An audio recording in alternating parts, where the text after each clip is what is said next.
Okay, hi, welcome back to my channel. Okay, ni bare face eye. So, I letak concealer sikit dekat atas my eyelid. Lepas tu, I ambil colour So Buji atau warna coklat cair untuk colourkan dekat crease sebagai colour transition. So, I ambil colour Rich Girl, colourkan the whole eyelid. Lepas tu, colour Sassy and Classy, colour balik dekat colour crease tadi. Tu pakai foundation, I pakai Innisfree, and then I tak conceal langsung bawah mata, tak suka.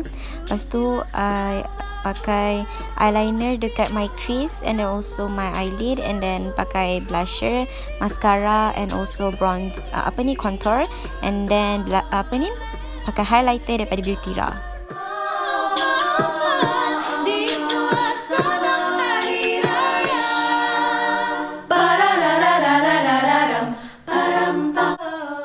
Untuk look ni, I pakai warna lipstick colour purple, and then dabkan buat ombre warna merah. Lepas tu setkan makeup kita dengan setting spray. Dah siap.